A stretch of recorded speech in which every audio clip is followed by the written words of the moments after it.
Hello everyone, स्वागत है आप सबका आपके अपने यूट्यूब चैनल आर के मुनीम केमिस्ट्री क्लासेस पर।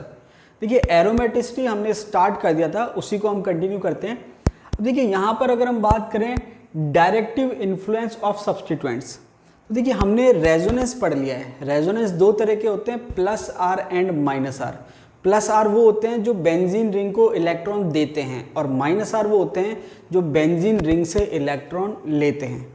इसके अलावा हमने देखा था कि जो रेजोनेंस होता है वो ऑर्थो और पैरा पर इफेक्टिव होता है, मेटा पर इफेक्टिव नहीं होता। मतलब केवल ऑर्थो और पैरा पर काम करता है रेजोनेंस, मेटा पर काम नहीं करता। जो प्लस आर होता है उसकी वजह से रिंग पर नेगेटिव चार्ज आता है ऑर्थो और पैरा पर, और जो माइनस आर होता है उसकी वजह से रिंग पर पॉजिटिव चार्ज आता है ऑर्थो और पैरा पर। ये हमने पढ़ लिया था। अब यहाँ पर अगर हम बात करें डायरेक्टिव इन्फ्लुएंस की, तो एक ग्रुप है ortho and para directing group और दूसरा है मेटा डायरेक्टिंग ग्रुप। अब ऑर्थो पैरा में कौन कौन से ग्रुप आते हैं जो ऑर्थो पैरा डायरेक्टिंग ग्रुप होते हैं? एग्जाम में डायरेक्टली पूछते हैं कि निम्न में से कौन सा ऑर्थो पैरा डायरेक्टिंग है और निम्न में से कौन सा मेटा डायरेक्टिंग, इस टाइप से क्वेश्चन आता है। तो देखिए यहाँ पर कुछ कैटेगरी बना रखी है, हालांकि बहुत ज़्यादा ऐसे कैटेगरी वाइज नहीं पूछते, वो सिंपल पूछते हैं। तो अगर हम बात करें स्ट्रॉन्ग एक्टिवेटिंग ग्रुप की, तो यहाँ पर दो अलग अलग चीज़ें हैं, एक है एक्टिवेटिंग और एक है डीएक्टिवेटिंग। ये अलग कंसेप्ट है, और ऑर्थो पैरा डायरेक्टिंग और मेटा डायरेक्टिंग ये अलग कंसेप्ट। पहले मैं आपको थोड़ा सा समझा देता हूँ। जैसे मान लीजिए एक एग्जांपल से समझा देता हूँ। स्ट्रॉन्ग एक्टिवेटिंग, जैसे NH2 दे रखा है, NHR दे रखा है, NR2 दे रखा है, OH दे रखा है, कोई सब एक ले लेते हैं, NH2 ले लेते हैं। तो ये NH2 मैंने ग्रुप ले लिया बेंजीन रिंग पर, तो ये एनिलीन बन जाएगा। अब यहाँ पर ऑर्थो पैरा डायरेक्टिंग और एक्टिवेटिंग डीएक्टिवेटिंग दोनों में कंसेप्ट में डिफरेंस क्या है मैं आपको समझा देता हूँ एग्जाम्पल से। ये लोन पेयर है, ये लोन पेयर यहाँ से यहाँ और ये यहाँ से यहाँ। तो अगर मैं इसकी रेजोनेटिंग स्ट्रक्चर बनाऊँ तो ये हो जाएगा NH2 प्लस डबल बॉन्ड,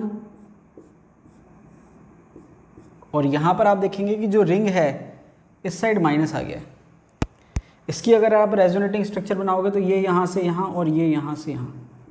इसकी रेजोनेटिंग स्ट्रक्चर अगर आप बनाओगे तो ये हो जाएगा NH2 plus double bond,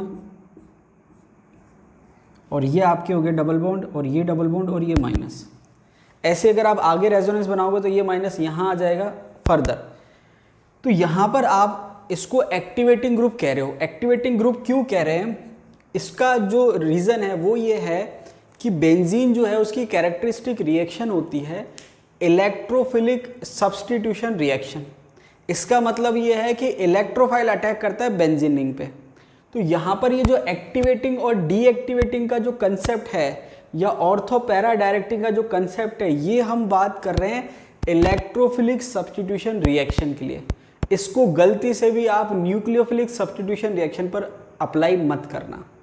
maximum case में क्या है, अगर आप बेंजीन केवल अकेली बेंजीन की बात कर रहे हो तो इलेक्ट्रोफिलिक सब्स्टिट्यूशन रिएक्शन शो कर रहा है, लेकिन अगर कोई हम ऐसे ग्रुप शो कर दें जो डीएक्टिवेटिंग है, वो क्या करते हैं, न्यूक्लियोफिलिक सब्स्टिट्यूशन रिएक्शन भी शो कर सकते हैं। तो पहला कंसेप्ट तो ये हो गया कि जो हम एक्टिवेटिंग और डीएक्टिवेटिंग का कंसेप्ट ले रहे हैं वो हम ले रहे हैं इलेक्ट्रोफिलिक सब्स्टिट्यूशन रिएक्शन के लिए। किसके लिए ले रहे हैं? इलेक्ट्रोफिलिक सब्स्टिट्यूशन रिएक्शन के लिए। अब यहाँ पर जो हम बात कर रहे हैं कि भाई ऑर्थो पैरा डायरेक्टिंग है या एक्टिवेटिंग डीएक्टिवेटिंग, उसका मतलब क्या है? इसको आप ऐसे समझो कि हमने रेफरेंस जो लिया वो लिया बेंजीन को। जो हमने रेफरेंस लिया है वो किसको लिया है? बेंजीन को। अब मान लीजिए कि बेंजीन पर जो इलेक्ट्रॉन डेंसिटी है उसको मैं मान लेता हूँ 100 रेफरेंस के लिए, कि बेंजीन पर इलेक्ट्रॉन डेंसिटी जो है उसकी वैल्यू 100 है। तो मैं एक बार लिख देता हूँ समझाने के लिए। अब इलेक्ट्रोफाइल अटैक करता है बेंजीन पर, क्योंकि बेंजीन पर इलेक्ट्रॉन डेंसिटी है। तो ये मान लीजिए बेंजीन है, इलेक्ट्रोफाइल अटैक कर रहा है। इलेक्ट्रोफाइल अटैक क्यों कर रहा है? क्योंकि यहाँ इलेक्ट्रॉन डेंसिटी है। अब सीधा सा कंसेप्ट ये है कि अगर इलेक्ट्रॉन डेंसिटी ज़्यादा होगी तो इलेक्ट्रोफाइल आसानी से अटैक करेगा, और अगर इलेक्ट्रॉन डेंसिटी कम होगी तो इलेक्ट्रोफाइल मुश्किल से अटैक करेगा। तो अगर कोई ग्रुप इलेक्ट्रॉन डेंसिटी को बढ़ाता है तो इलेक्ट्रोफाइल आसानी से अटैक कर रहा है। तो जो ग्रुप इलेक्ट्रॉन डेंसिटी को बढ़ा रहा है उसको मैं क्या कहूँगा? एक्टिवेटिंग। क्यों? क्योंकि उस ग्रुप ने बेंजीन रिंग की इलेक्ट्रॉन डेंसिटी बढ़ा दी, और इलेक्ट्रॉन डेंसिटी बढ़ने से इलेक्ट्रोफाइल आसानी से अटैक कर रहा है। तो आसानी से अटैक कर रहा है मतलब उसकी एक्टिविटी बढ़ रही है, मतलब एक्टिवेशन एनर्जी कम हो रही है, उसकी एक्टिविटी बढ़ रही है, रिएक्शन रेट बढ़ रही है। तो वो जो ग्रुप है जो इलेक्ट्रॉन डेंसिटी को बढ़ाने का काम कर रहा है उसको हम क्या कहेंगे? एक्टिवेटिंग। तो एक्टिवेटिंग ग्रुप का मतलब ये है ये जो ग्रुप है ये क्या कर रहा है, बेंजीन रिंग पे इलेक्ट्रॉन डेंसिटी बढ़ा रहा है। तो एक्टिवेटिंग ग्रुप का मतलब सीधा सीधा ये है, एक्टिवेटिंग ग्रुप का मतलब क्या है कि जो बेंजीन पर इलेक्ट्रॉन डेंसिटी को बढ़ाने का काम करता है। तो अब यहाँ पर बेंजीन की जो इस पे जो एनिलीन की अगर मैं बात करूँ तो इसकी इलेक्ट्रॉन डेंसिटी जो है 100 से ज़्यादा आएगी।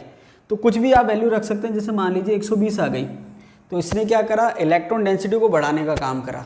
तो ये बात हो गई एक्टिवेटिंग की, ये अलग कंसेप्ट हो गया। अब अगर मैं बात करूँ डायरेक्टिंग इफेक्ट की, तो देखिए एक तो ये हुआ कि भाई आपके 6 कार्बन थे, 6 में से पोजीशन अलग अलग है, जिस पर डायरेक्टली जुड़ा होता है उसको इप्सो कहते हैं। क्या कहते हैं उसको, उस पोजीशन को कहते हैं इप्सो। तो जो इलेक्ट्रॉन डेंसिटी बढ़ी है वो किस पे बढ़ी है, ऑर्थो और पैरा पर। इस केस में किस पर बढ़ी है, ऑर्थो और पैरा पर। अब आप इसको ऐसे समझिए कि एक तो ये था कि भाई ओवरऑल हमने बेंजीन से तुलना कर ली, बेंजीन की इलेक्ट्रॉन डेंसिटी 100 थी, एनिलीन की मान लीजिए 120 है, तो एनिलीन की रिएक्टिविटी ज़्यादा है किससे, बेंजीन से। तो जो ग्रुप है NH2 उसको हम क्या कहेंगे, एक्टिवेटिंग, क्योंकि उसने बेंजीन की तुलना में इलेक्ट्रॉन डेंसिटी को बढ़ा दिया। अब बढ़ गई, बेंजीन से तुलना थी वो खत्म हो गई। समझ में आ रही बात, बेंजीन से जो तुलना करनी थी कि भाई बेंजीन की 100 है, इसकी 120 है, ये एक्टिवेटिंग ग्रुप है, हमने मान लिया, इसकी रिएक्टिविटी ज़्यादा है, हमने मान लिया। अब बेंजीन को हटाओ साइड में। अब बात यह है कि जो 6 पोजीशन है, उस पोजीशन जो 6 कार्बन है, उन 6 कार्बन में कौन सी पोजीशन पर अटैक करेगा इलेक्ट्रोफाइल। बेंजीन के केस में सारे के सारे कार्बन एक जैसे हैं, कहीं पर भी अटैक करेगा, कोई दिक्कत नहीं है। अब यहाँ पर एक ग्रुप लगने के बाद अलग अलग पोजीशन हो गई है, इप्सो, ऑर्थो, मेटा, पैरा। तो इलेक्ट्रोफाइल कहाँ अटैक करेगा, अब यहाँ पर पूरे एक ही मॉलिक्यूल है, इस मॉलिक्यूल में कौन सी पोजीशन पर इलेक्ट्रॉन डेंसिटी ज़्यादा है। तो आप देखेंगे कि नेगेटिव चार्ज जो है वो ऑर्थो पैरा पर है, तो इसलिए अटैक इलेक्ट्रोफाइल कहाँ करेगा, ऑर्थो पर या पैरा पर। इसलिए हम कहते हैं कि ये ऑर्थो पैरा डायरेक्टिंग ग्रुप है। समझ में आई बात।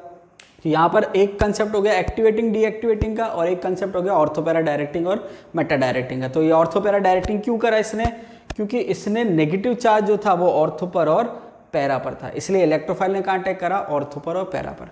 तो ये आपको समझ में आ गया कि भाई स्ट्रांगली एक्टिवेटिंग है, क्यों, क्योंकि बहुत जल्दी से ग्रुप इलेक्ट्रॉन दे रहा है किसको, बेंजीन रिंग को, तो एक्टिवेटिंग हो गया। साथ के साथ क्या हो गया, ऑर्थो पैरा डायरेक्टिंग, आपने इससे समझ लिया।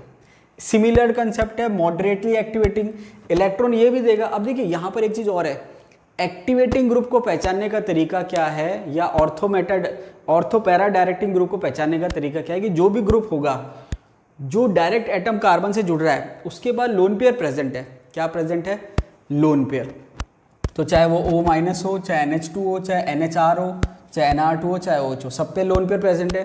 ये तो थे स्ट्रांगली एक्टिवेटिंग। उसके बाद मॉडरेटली एक्टिवेटिंग अगर हम बात करें, ऑक्सीजन है, डायरेक्ट लोन पेयर जुड़ा हुआ है, NH2 है, OCOR है। तो यहाँ पर ये डायरेक्ट जो एटम है वो जुड़े हुए हैं। ये ध्यान रखना, ये मैंने आपको बताया था कि ये क्या होता है, लिखने में 2 तरीके से लिखते हैं। तो ये जब नाइट्रोजन से या ऑक्सीजन से जुड़ा हुआ है तो वो आपके क्या है, एक्टिवेटिंग है या फिर ऑर्थो पैरा डायरेक्टिंग है। ये तो आपके रेजोनेंस शो कर रहे हैं, ये क्या शो कर रहे हैं, रेजोनेंस प्लस R की वजह से एक्टिवेटिंग है, और ऑर्थो पैरा डायरेक्टिंग है। अब ये जो है वीकली एक्टिवेटिंग जिसको हमने कर रखा है, ये आपके है CH3 C2H5 CHCl3 CHCH3 का होल ट्वाइस और CCH3 का होल थ्राइस। अब यहाँ पर रेजोनेंस नहीं है, यहाँ पर है हाइपर कॉन्जुगेशन। क्या है, हाइपर कॉन्जुगेशन। एक एग्जांपल से समझा देता हूँ, जैसे टॉलुइन ले लिया हमने, हाइड्रोजन हाइड्रोजन और हाइड्रोजन,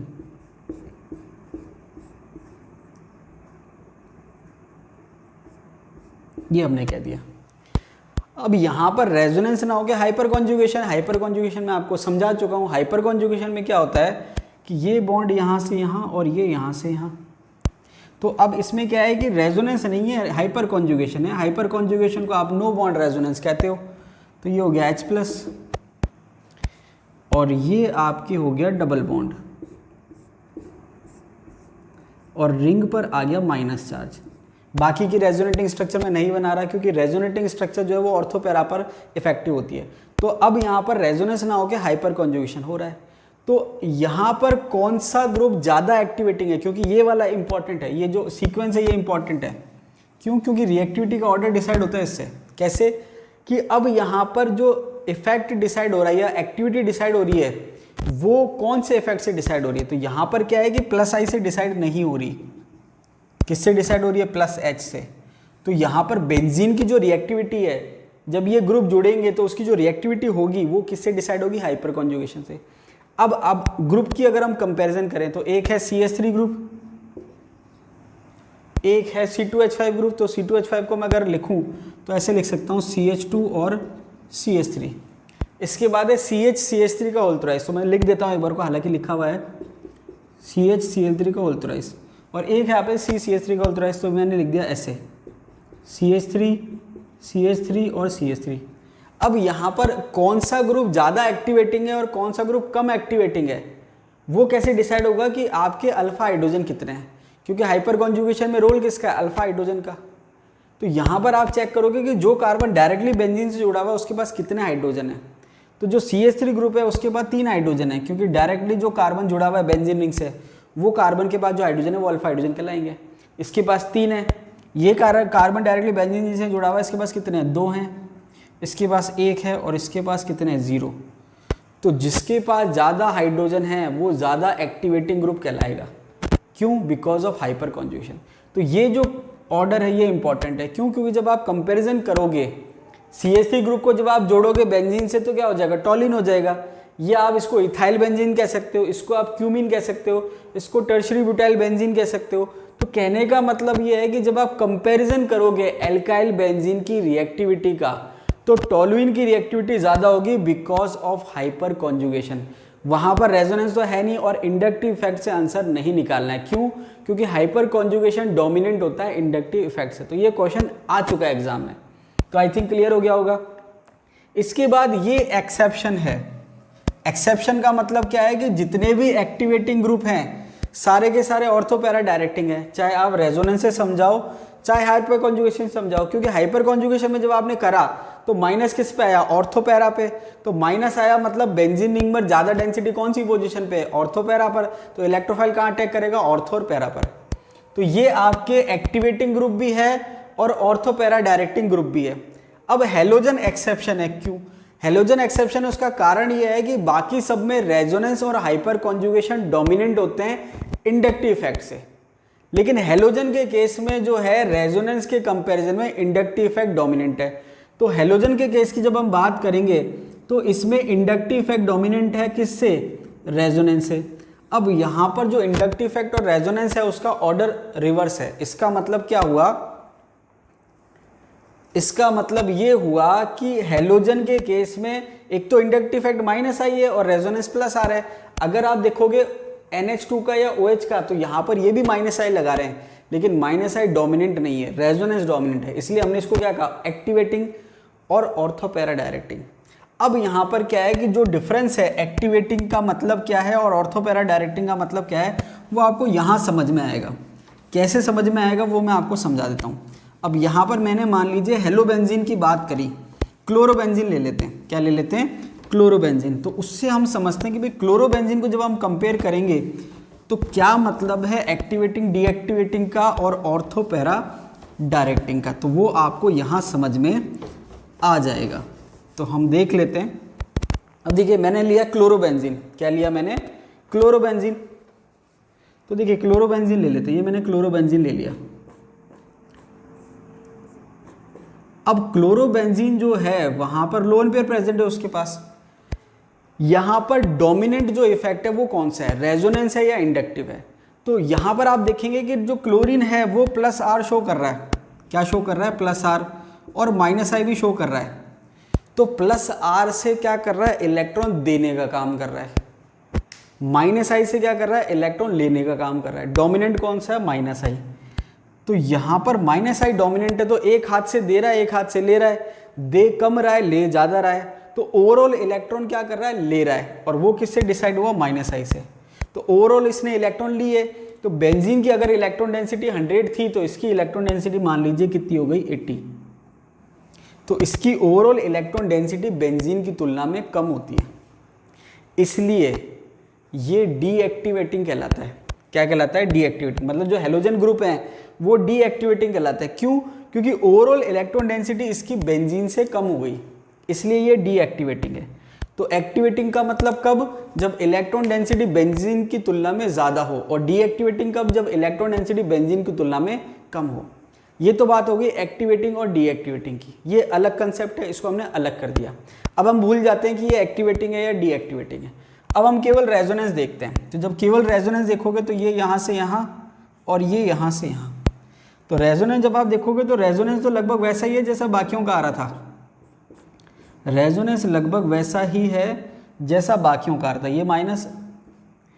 अब आप सोचेंगे बाकियों में इसमें डिफरेंस क्या है। देखिए इसको आप ऐसे समझिए कि एक तो ये था कि इलेक्ट्रॉन डेंसिटी 100 से 120 हो रही है या 100 से 80 हो रही है, ये एक और बात है। अब दूसरी बात ये है कि जो बची कुची इलेक्ट्रॉन डेंसिटी है, चाहे वो 100 हो, चाहे 120 हो, चाहे 80 हो, कंपैरिजन के लिए बता रहा हूँ। अब जो बची कुची है उसमें आप डिस्ट्रीब्यूशन कैसे कर रहे हो, कि जितने भी इलेक्ट्रॉन बच रहे हैं उसको आप कैसे डिवाइड कर रहे हो, डिस्ट्रीब्यूशन कैसे कर रहे हो। तो जब हमने डिस्ट्रीब्यूशन करा, अब वो चाहे 80 इलेक्ट्रॉन का 80 का करूँ, चाहे 100 का करूँ, चाहे 120 का करूँ, हमने डिस्ट्रीब्यूशन कैसे करा कि ऑर्थो पैरा पे इलेक्ट्रॉन डेंसिटी ज़्यादा है कंपेयर टू मेटा। तो यहाँ पर आपने देखा कि ऑर्थो पे नेगेटिव है, पैरा पे भी नेगेटिव आएगा और ऑर्थो पे नेगेटिव आएगा, इसलिए ऑर्थो पैरा डायरेक्टिंग है। तो अगर आपसे कोई पूछे हेलोजन ऑर्थो पैरा डायरेक्टिंग है कैसे समझाएंगे, तो आप समझाओगे प्लस आर से, कि भाई प्लस आर की वजह से ऑर्थो पैरा पे नेगेटिव चार्ज आ रहा है, इसलिए ये ऑर्थो पैरा डायरेक्टिंग है। अब कोई आपसे पूछे कि भाई हेलोजन जो है वो डीएक्टिवेटिंग है क्यों, तो वहाँ पर आपका आंसर ये आएगा कि रेजोनेंस के कंपैरिजन में इंडक्टिव इफेक्ट डोमिनेंट है। तो रेजोनेंस से ये इलेक्ट्रॉन दे रहा है लेकिन इंडक्टिव इफेक्ट से ले रहा है और इंडक्टिव इफेक्ट डोमिनेंट है, तो ओवरऑल इलेक्ट्रॉन लेने का काम करेगा, और ओवरऑल अगर इलेक्ट्रॉन लेगा तो ये क्या हो जाएगा, डीएक्टिवेटिंग। क्या हो जाएगा, डीएक्टिवेटिंग। अब इसके अलावा एक चीज़ और भी है कि ये ऐसा होता क्यों है, भाई हेलोजन के केस में ऐसा क्यों हो रहा है, एक्सेप्शन क्यों आ रहा है। तो आप उसका एक रीज़न देखेंगे। अगर आपको ध्यान हो, मैंने केमिकल बॉन्डिंग आपको पढ़ाया था, केमिकल बॉन्डिंग में मैंने आपको एक चीज़ बताई थी कि जो ओवरलैपिंग होती है वो इन्वर्सली प्रोपोर्शनल होती है साइज के। अगर आपको ध्यान हो, केमिकल बॉन्डिंग में मैंने आपको बताया था कि जो ओवरलैपिंग होती है वो इन्वर्सली प्रोपोर्शनल होती है साइज के, मतलब साइज जितना छोटा होगा ओवरलैपिंग उतनी ज़्यादा होगी। अब यहाँ पर रेजोनेंस से हो क्या रहा है, पाई बॉन्ड बन रहा है। क्या बन रहा है, पाई बॉन्ड। अब अगर मैं कंपेयर करूं कि भाई पाई बॉन्ड एक तो 2p बना रहा है, एक 3p बना रहा है, एक 4p बना रहा है, एक 5p बना रहा है, तो कौन सा पाई बॉन्ड ज़्यादा स्ट्रांग होगा, तो आप कहेंगे नो डाउट 2p का। क्यों, क्योंकि 2p का साइज जो है वो छोटा है। तो यहाँ पर कंसेप्ट ये आता है कि जो बाकी के जो ग्रुप हैं जो रेजोनेंस शो कर रहे हैं उसमें ऑक्सीजन एटम है, नाइट्रोजन एटम है, मैक्सिमम जो एटम है वो सेकंड पीरियड के हैं, तो वहाँ पर जो ओवरलैपिंग हो रही है उसमें 2p ऑर्बिटल काम आ रहा है।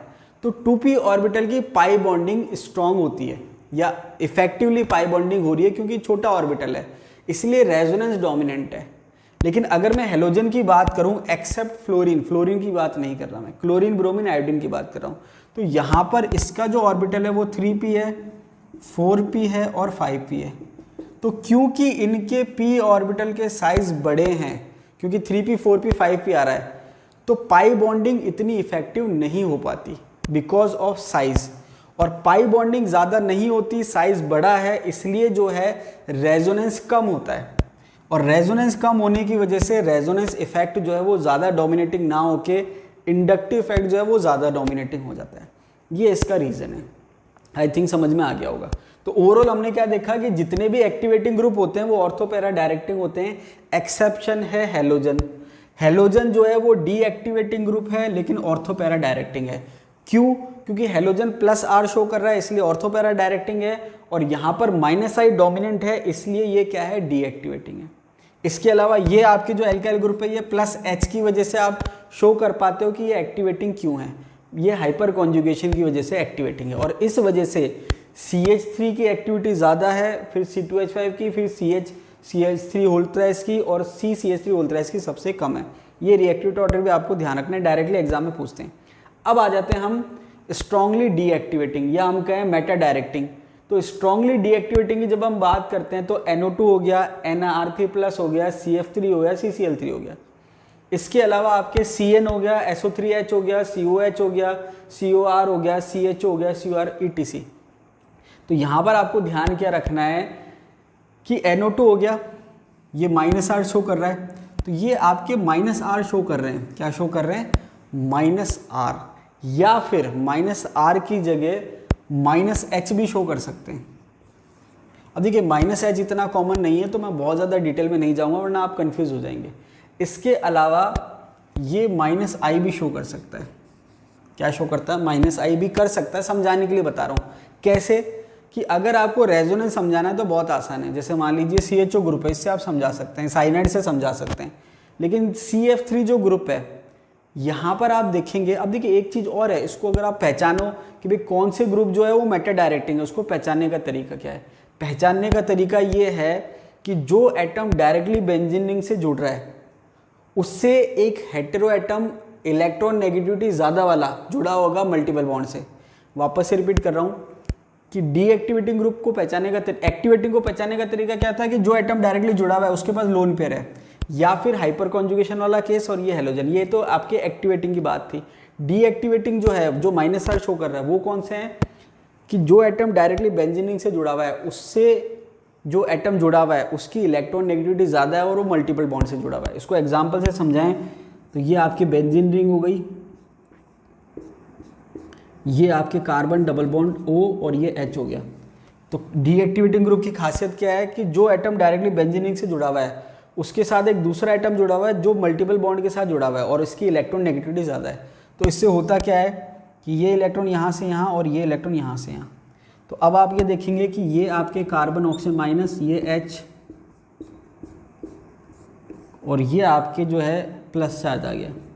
अब जब आप रेजोनेटिंग स्ट्रक्चर बनाएंगे तो ये जो प्लस चार्ज है ऑर्थो और पैरा पे आएगा। अब इलेक्ट्रोफाइल प्लस पे तो अटैक करेगा नहीं, क्योंकि प्लस पे इलेक्ट्रोडेंसिटी कम है और इलेक्ट्रोफाइल पे भी प्लस चार्ज है, तो वो अटैक कहाँ करेगा, जहाँ पर प्लस नहीं है तो वो अटैक करेगा मेटा पर। कहाँ अटैक करेगा, मेटा पर। तो यहाँ पर आप ऐसे समझा सकते हैं कि जो आपके डीएक्टिवेटिंग ग्रुप है, अब डीएक्टिवेटिंग ग्रुप कैसे है कि ये इलेक्ट्रॉन लेने का काम कर रहा है बेंजीन रिंग से, तो इलेक्ट्रॉन डेंसिटी को क्या कर रहा है, कम कर रहा है। भाई 100 इलेक्ट्रॉन डेंसिटी बेंजीन की है तो इसकी कम आएगी, 80 कह सकते हो, या फिर आप मान लीजिए और कम कर सकते हो, क्योंकि ये वीकली डीएक्टिवेटिंग है। तो वीकली डीएक्टिवेटिंग मान लीजिए 90 कह लेता हूँ इसको, तो ये 90 होगा तो ये 80 हो जाएगा, और ये स्ट्रांगली डीएक्टिवेटिंग है तो ये 70 हो जाएगा, डिपेंड करेगा। तो कहने का मतलब है इलेक्ट्रॉन डेंसिटी कम हो रही है डीएक्टिवेटिंग, और रिंग पे जब आप देखोगे पॉजिटिव चार्ज आ रहा है ऑर्थो पैरा पे, तो अटैक कहाँ करेगा, इलेक्ट्रोफाइल मेटा पे। तो ये आपको आई थिंक क्लियर हो गया होगा। अब ध्यान क्या रखना है कि मैक्सिमम जो है वो -R शो करेंगे, इस वजह से क्या है, ऑर्थो पैरा डायरेक्टिंग है और डीएक्टिवेटिंग है। कुछ ग्रुप की अगर हम बात करें जो रेजोनेंस शो नहीं कर सकते, जैसे मान लीजिए CF3 हो गया, CCl3 हो गया, ये एक्चुअल में रेजोनेंस शो नहीं कर रहे, इसको आप हाइपर कॉन्जुगेशन से समझा सकते हो। और कुछ ग्रुप जैसे NR3+ है, इसको आप ना तो रेजोनेंस से समझा सकते हो ना हाइपर कॉन्जुगेशन से समझा सकते हो, इसको आप -I से समझा सकते हो। तो बहुत ज़्यादा आपको परेशान होने की ज़रूरत नहीं है। यहाँ पर आपको एक चीज़ और, अब आप सोचोगे कि -I लग रहा है तो उसमें ऑर्थो पैरा मेटा डायरेक्टिंग का कंसेप्ट क्या है, तो वहाँ पर आप इसको ऐसे समझ सकते हो। जैसे देखिए हाइपर कॉन्जुगेशन तो मैंने समझा दिया, वो वाला जस्ट नेगेटिव है। NR3+ में क्या होगा, NR3+ के केस में क्या होगा कि ये NR3+ है और ये आपने ले लिया। अब जब आप इलेक्ट्रोफाइल का अटैक कराओगे तो आपको क्या करना है, मेटा पे कराना है। अगर आप मेटा पे नहीं कराओगे, ऑर्थो या पैरा पे कराओगे, तो उससे क्या होगा, उससे ये होगा कि अगर आपने ऑर्थो पैरा पे अटैक कराया तो ये यहाँ पर इलेक्ट्रॉन आगे, मान लीजिए समझाने के लिए बता रहा हूँ, तो यहाँ इलेक्ट्रॉन आगे पैरा पे, तो अटैक कहाँ होगा, पैरा पे। तो अब अगर मान लीजिए पैरा पे इलेक्ट्रॉन आ गए और पैरा पे अटैक हो गया, तो ये इलेक्ट्रोफाइल पैरा पे जुड़ गया और प्लस चार्ज कहाँ आएगा, यहाँ पर। और अब इसका जो रेजोनेंस होगा तो ये रेजोनेंस से इलेक्ट्रॉन यहाँ आएंगे, तो ये प्लस यहाँ आ जाएगा। तो प्लस के साथ प्लस जो है वो स्टेबल नहीं होगा, इस वजह से NR3 पे पैरा पे अटैक नहीं हो सकता। तो यहाँ पर हम कैसे समझा सकते हैं, यहाँ तो हमने पहले इलेक्ट्रॉन डेंसिटी डिसाइड कर ली, वहाँ पर आप ऐसे समझा सकते हो कि अगर आप ऑर्थो पैरा पे अटैक कराओगे तो जो प्लस चार्ज है वो NR3 पे आ जाएगा, तो प्लस प्लस स्टेबल नहीं होंगे। सेम चीज़ आप इसको भी समझा सकते हो, CF3 को और CCl3 को, कि भाई जो प्लस चार्ज है वो डायरेक्ट इप्सो पोजीशन पे नहीं आना चाहिए रेजोनेंस के बाद, उससे स्टेबिलिटी क्या हो जाएगी, कम हो जाएगी। उसके अलावा CCl3 जो है माइनस हाइपर कॉन्जुगेशन शो करता है, जो कि आपको बहुत ज़्यादा परेशान होने की ज़रूरत नहीं है, इनफ है आपके लिए।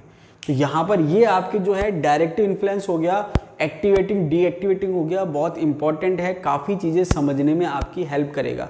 जैसे मैंने आपको एक टेस्ट जो मैंने आपको बताया, टेस्ट का सॉल्यूशन, उसमें क्वेश्चन है कि कौन से एसिड की जो है एसिडिक स्ट्रेंथ ज़्यादा होगी, तो वहाँ पर आपको केवल ये देखना है कि जो ग्रुप लगे हुए हैं वो इलेक्ट्रॉन देने का काम कर रहे हैं या इलेक्ट्रॉन लेने का काम कर रहे हैं। ओवरऑल इफेक्ट आपको ध्यान रखना है, चाहे वो रेजोनेंस से आप समझे, चाहे हाइपर कॉन्जुगेशन से समझे, चाहे वो -I से समझे। तो ये बात थी एक्टिवेटिंग एंड डीएक्टिवेटिंग की और ortho and para and Meta directing की। अब देखिए हमने बेंजीन की प्रिपरेशन पढ़ ली और बेंजीन की केमिकल रिएक्शन पढ़ ली। अब इसके बाद आपके दे रखा है एल्काइल बेंजीन।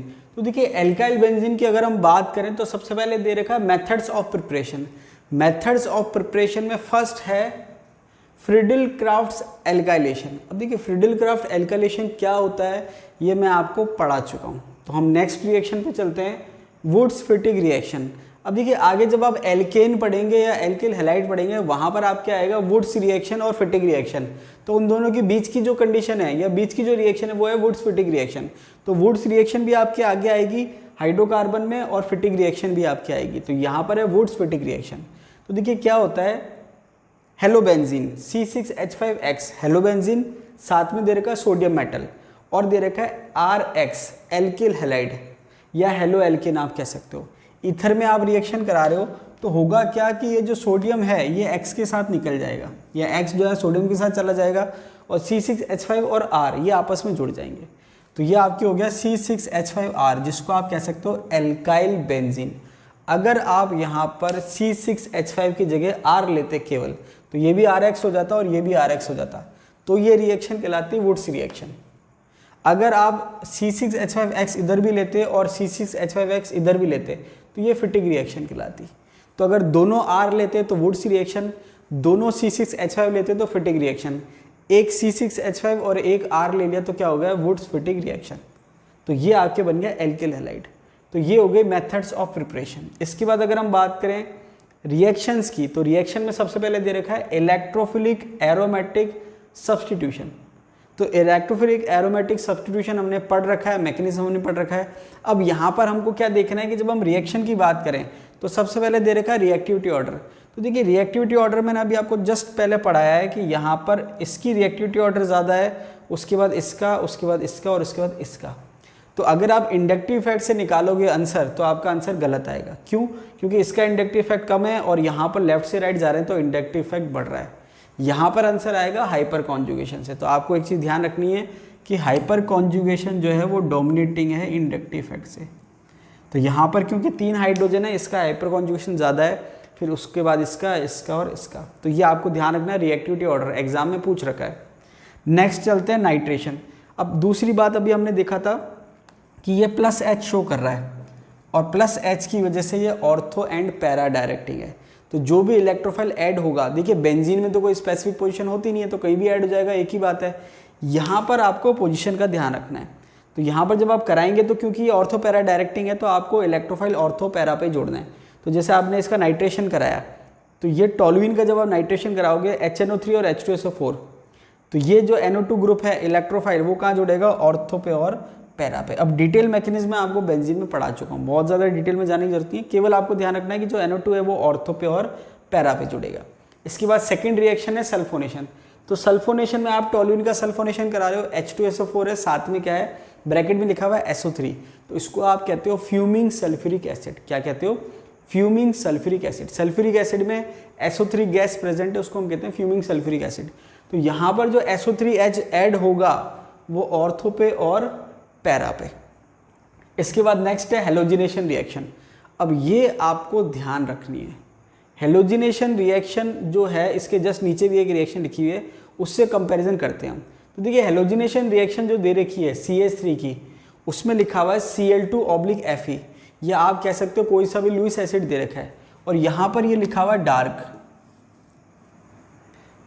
तो यहाँ पर आपको ध्यान ये रखना है कि डार्क अगर बाई चांस नहीं भी लिखा है कोई बात नहीं, लेकिन अगर लुईस एसिड दे रखा है साथ में, जैसे क्लोरीन है और Fe दे दिया या AlCl3 दे दिया, तो लुईस एसिड अगर दे रखा है तो आपको इलेक्ट्रोफिलिक सब्स्टिट्यूशन करानी है और कहाँ जोड़ना है, ऑर्थो पैरा पे। तो क्लोरीन है तो ऑर्थो पे और पैरा पे। डार्क दे रखा है, अच्छी बात है, एग्जाम में डार्क देंगे, बाई चांस नहीं दे तो बता रहा हूँ आपको, फिर अकॉर्डिंग टू ऑप्शन चलना पड़ेगा। नीचे इसके जो लिखा हुआ है वो है free radical substitution of the alkyl side chain. अब आपको एक रिएक्शन मैंने पढ़ा रखी है हेलोजिनेशन ऑफ एल्केन्स। तो अगर मैं यहाँ पर इस बेंजीन रिंग को हटा दूँ एक बार को, तो ये आपकी एक तरह से एल्केन है। क्या है? एल्केन। तो यहाँ पर जब आप रिएक्शन कराओगे क्लोरीन की फोटोकेमिकल कंडीशन में, ये बहुत इंपॉर्टेंट है। कंडीशन क्या है? फोटोकेमिकल। अगर कुछ नहीं दे रखा तो एक बार चल जाएगा। अगर हेलोजन के साथ लुईस एसिड है तो इलेक्ट्रोफिलिक सब्स्टिट्यूशन, और हेलोजन के साथ फोटोकेमिकल कंडीशन है तो free radical substitution. Electrophilic substitution benzene ring पर होगा ऑर्थो पैरा पर, और फ्री रेडिकल सब्स्टिट्यूशन जो होगा वो इस पर होगा। तो यहाँ पर जब अगर आप क्लोरीन की रिएक्शन फोटोकेमिकल कंडीशन में कराओगे तो ये H को रिप्लेस करके Cl आ जाएगा, तो ये क्या हो जाएगा CH2Cl और प्लस HCl हो जाएगा। अब कई बार क्या होता है एग्जाम में जब रिएक्शन आती है, हमने तो याद कर लिया स्ट्रक्चर वाइज, लेकिन एग्जाम में वो क्या करता है लैंग्वेज दे देता है। हमको स्ट्रक्चर तो पता है लेकिन लैंग्वेज दे दिया तो हमको नाम पता नहीं है, तो नाम आपको पता होना चाहिए। इसको आप टोलुइन कहते हो। ये आपके बेंजिल क्लोराइड है। क्या है? Benzyl chloride. तो मैंने आपको जब ग्रुप्स बताए थे तो बेंजिल, बेंजल, बेंजो या फिनाइल। फिनाइल का मतलब डायरेक्ट बेंजीन लिंक से जुड़ा हुआ है। तो फिनाइल अगर मैं कह रहा हूँ तो CCH5 फिनाइल ग्रुप है, लेकिन CCH5CH2 जो है वो बेंजिल है। तो अगर वो कहता है कि भाई टोलुइन से आपने क्या कर दिया बेंजिल क्लोराइड बना दिया, तो कौन सी रिएक्शन है, कौन सा मैकेनिज्म है? Free radical substitution of the alkyl side chain. क्यों? क्योंकि मैकेनिज्म मैंने आपको पढ़ा रखा है। तो मैंने आपसे क्या कहा था, मैकेनिज्म जो मैं पढ़ा रहा हूँ आपको ये बिल्कुल बेसिक जो कॉमन रिएक्शन है उसके हिसाब से पढ़ा रहा हूँ। ऐसा नहीं कि सारी रिएक्शन इसमें कवर हो गई है, कई रिएक्शन आएगी जो डिफरेंट है। अब जैसे ये रिएक्शन है तो ये हेलोजिनेशन ऑफ एल्केन्स, लेकिन ये आपके डिफरेंट है। कैसे? क्योंकि यहाँ बेंजीन भी जुड़ा हुआ है। तो free radical substitution of the alkyl side chain, तो ये एल्किल साइड चेन कहलाती है। तो अगर वो पूछे कि भाई ये रिएक्शन है और ये प्रोडक्ट बना तो मैकेनिज्म क्या होगा, तो आंसर होगा फ्री रेडिकल सब्स्टिट्यूशन रिएक्शन। अब देखिए नेक्स्ट रिएक्शन दे रखिए इटार्ड रिएक्शन, बहुत इंपॉर्टेंट है, नेम रिएक्शन है और एग्जाम में कई बार आ रखी है। तो देखिए इटार्ड रिएक्शन क्या है? टोलुइन की आपने रिएक्शन कराई CrO2Cl2, जिसको हम क्या कहते हैं क्रोमाइल क्लोराइड। RPSC ने डायरेक्टली क्रोमाइल क्लोराइड भी पूछ रखा है कि क्रोमाइल क्लोराइड का फॉर्मूला क्या होगा। तो रिएक्शन किससे करा रहे हैं? CrO2Cl2 से क्रोमाइल क्लोराइड, और सेकंड स्टेप में वाटर है। अगर देखिए इस टाइप से लिखा हुआ रहता है 1 और 2, इसका मतलब ये है कि फर्स्ट स्टेप में आपने रिएक्शन कराई क्रोमाइल क्लोराइड से, वो स्टेप जब कंप्लीट हो गई तो सेकंड स्टेप में आपने उसको क्या कराया, वाटर से रिएक्शन कराई या हाइड्रोलाइसिस कराया। तो इसका मतलब ये कि ये 2 स्टेप में रिएक्शन हो रही है। इसके बाद जो प्रोडक्ट बन रहा है फाइनल प्रोडक्ट, वो बन रहा है बेंजल्डिहाइड। तो ये अपने आप में इंपॉर्टेंट रिएक्शन है, नेम रिएक्शन है, एग्जाम में आ चुकी है, आपको ध्यान रखना है। नेक्स्ट रिएक्शन की अगर हम बात करें, oxidation of the side chain. Side chain हम कह रहे हैं इसको CH3 को, तो एक तो बेंजीन रिंग हो गई, उसके बाद CH3 जो है वो साइड चेन है। तो जब आप साइड चेन का ऑक्सीडेशन करा रहे हैं, तो टोलुइन का अगर आप ऑक्सीडेशन करा रहे हैं KMnO4 के साथ बेसिक मीडियम में, तो क्या बन रहा है आपके बेंजोइक एसिड। क्या बन रहा है आपके बेंजोइक एसिड। तो यहाँ डिफरेंस क्रिएट हो गया। क्या डिफरेंस क्रिएट हो गया कि अगर आप बेसिक मीडियम में KMnO4 के साथ ऑक्सीडेशन करा रहे हैं तो बेंजोइक एसिड बनेगा, और अगर आप क्रोमाइल क्लोराइड के साथ रिएक्शन करा रहे हैं तो बेंजल्डिहाइड बनेगा। तो ये बेसिक डिफरेंस है। ये आपके जो मेन पार्ट था, ये जो बेसिक इंफॉर्मेशन थी या जो बेसिक पोर्शन था बेंजीन का, एल्काइल बेंजीन का, वो कवर हो गया है। मैक्सिमम थ्योरी आपकी कवर हो गई है। इसके अलावा कुछ भी एक्स्ट्रा चीज़ें होंगी तो वो क्वेश्चंस के थ्रू हो जाएंगी। तो आज के लिए इतना ही, मिलते हैं अगले वीडियो में, तब तक के लिए धन्यवाद।